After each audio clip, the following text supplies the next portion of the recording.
पूज्य धुरान बाबा स्मृति समारोह में हमने के उपस्थित बनी जाए। मंच पे बैठल कलाकार, हमन के गार्जियन और मंच पे बहुत ही बढ़िया सम्मान भइल आदरणीय हमने के पूज्य गुरुदेव प्रातः स्मरणीय श्री लहरी बाबा के तत्पश्चात हमने के बड़ भाई धुरान अखाड़ा से श्री तारकेश्वर ठाकुर जी, ओकर बाद बड़े भाई आदरणीय श्री अभी जकर प्रस्तुति होत रहला मंच पे श्री सुरेंद्र भैया, सुरेंद्र सिंह जी, जगर गीत संगीत से बड़ी हमनी के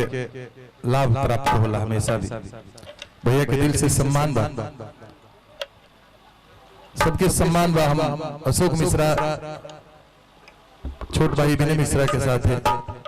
आप सबके स्वागत और अभिनंदन करतनी। कोनो गलती हुई तो माफ कर सबे। एगो गीत प्रस्तुत आज के युग में जेकर नाम और जेकर पैसन लोग अपनावता गीत संगीत में, कमलेश जी, कमलेश देहाती जी, जिनसे सम्मान हमारे छोट भाई सोनू लाल सधुआ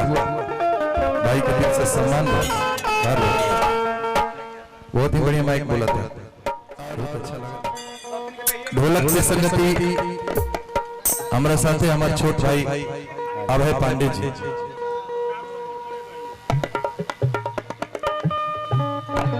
साथ में सब कलाकार जेकर से परिचित भी बानी, कुछ अपरिचित भी बानी। हम सबके हम दिल से सम्मान करते हैं। कोनो गलती हुई तो अपना मन में मत रखो सबे।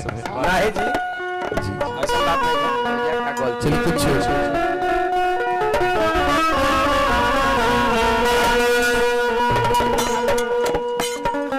बोले में गाओ जैसे हो तरह लगाओ नहीं।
एहू लड़के के बजावे आओ तो पूछा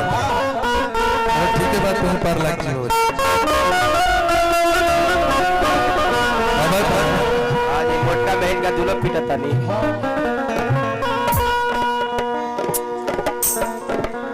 अथक बड़ कलाकार के समूह जुटल बा, कौन बात रखल जाए कहां से शुरुआत कल जाए। हमने के बड़ भाई गार्जियन आदरणीय श्री बंटी वर्मा जी बस कुछ शब्द कहे के साहस करते नहीं, क्षमा चाहते हैं भैया से।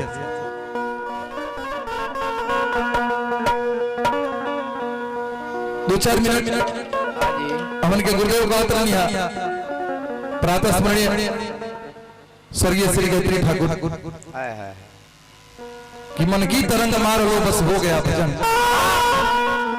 मन की तरंग मार लो बस हो गया भजन,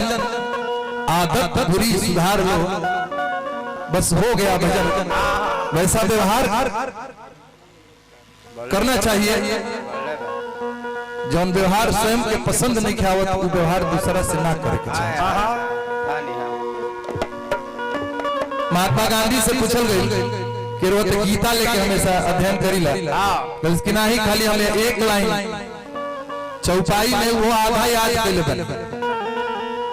ये बात के लोग कहेला दुरानो बाबा कहते कि जब आधा चौपाई याद करके वो राष्ट्रपिता बन सकता रहो तो पूछल लो कि आधा चौपाई का है तो बताओ नहीं कि पर रही सरी से धर्म नहीं भाई आधा हमारे याद नहीं के वहां तनी के आधा उतना औकाते नहीं के आधे पर चलल बनी हां जी तो जौन किताब के दू गो चौपाई के पहिलका लाइन याद करके आज राष्ट्रपिता बन सकता पूरा संसार के शांति के पर्याय बन सकता तो पूरा जो मानस रे रोज कहत हुए अगर वो अपना आत्मसात कर ली तो करके भगवान के दर्जा दिया जा सकता है ऐसे सही बात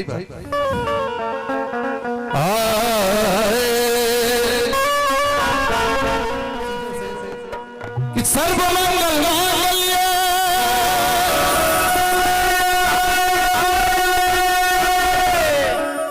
शिवे सर्वार्थ साधिके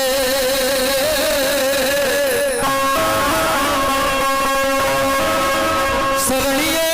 त्र्यंबिके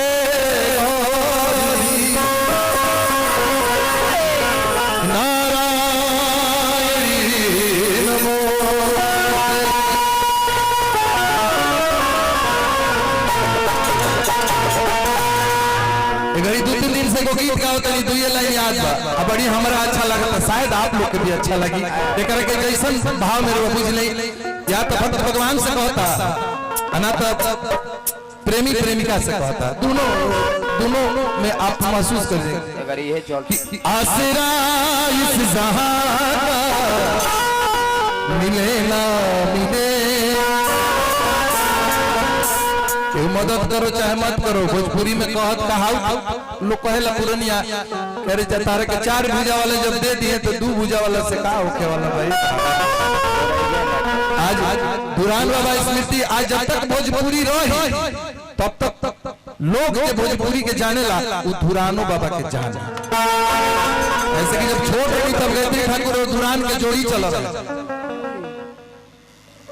अगर हटना गाड़ी स्कॉर्पियो बोलेरो ना रहे टमटम में एको से भी गाँव नहीं गावे लोग जाता है पैदल गाँव नहीं साइकिल पर झाल बांध के ढोलक बांध के जाते रहे अरे याद बात स्वयं हम भी कैले बनी काम ऐसे आसरा इस जहां का मिले ना मिले कि मुझको तेरा सहारा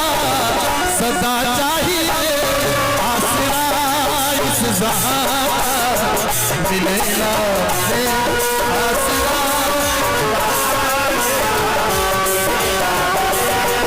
आसरा इस मिले ना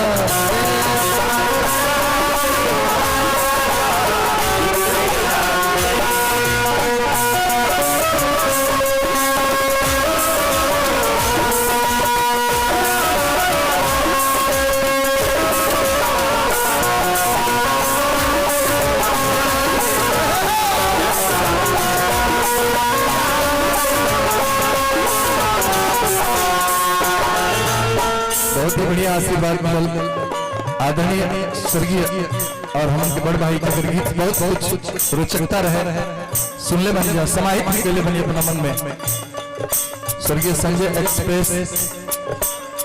के बड़े भाई साहब हमारे बड़े भाई साहब मेरे बड़े भाई आपके तरफ से बहुत आशीर्वाद भैया को बहुत सा धन्यवाद और स्वागत प्रणाम इस चांद तारे चांद तारे फलक पे दिखे ना दिखे पहले घड़ियों ना रहे सब के राती खानी दिशा के ज्ञान कैसे होते है एने सताहवा बा भोर होल पे सुतावा होगी एने 3 डड़िया बा बहुत रहलस कि ना अगर वो ना हमार बड़ भाई आदरणीय अभी जो गाँव नहीं गावे सिखनी हमारे के केहू ने सहारा देते रहे मोटकी में ये रोला चले दुगोला के उतार से बढ़िया बेस गाई ना तो तारे के चीनी के ओ गई भैया जब तीसरी से सुपर हिट रोले रावण रमा संवाद आई रहे भैया के ऑल ओवर भोजपुरी बाजल वो समय में भैया हमारे से पहले के अशोक जी रुआ कहीं चिंता के बनी हम गायब रे बस आज आप तक पहुंचावे के विशेष इसलिए हमारे बड़ भाई आदरणीय श्री तारकेश्वर ठाकुर जी के बाद भैया के दिल से हम प्रणाम करते हैं। कॉलेज के भाई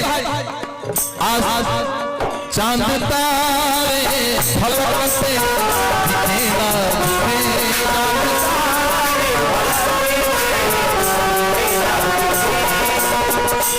मुझको तेरा इशारा सदा चाहिए चांद तारे फलक से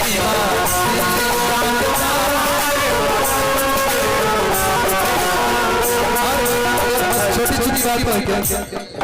आदरणीय हमारे मित्र कहीं हमारे भाई कहीं आदरणीय कमलेश जेकर जे आज के डेट में जेकर परिचय हम दी था हमारा से मुक्त क्यों नहीं है आदरणीय भैया के तरफ से बहुत आशीर्वाद बा दिल से सम्मान करते हैं। दिल की दुनिया मेरी दिल की दुनिया बसेला बसे दिल भर दिल की दुनिया बसेला बसे मेरे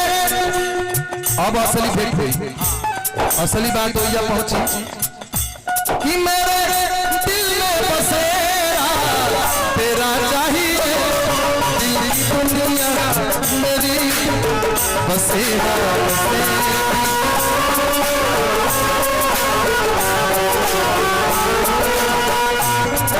आदरणीय श्री मार्कंडे गुप्ता जी हमारे धुरान बाबा के शिष्य बने भाई के तरफ से बहुत बहुत आशीर्वाद दिल से सम्मान प्रणाम भाई भगवान बनोले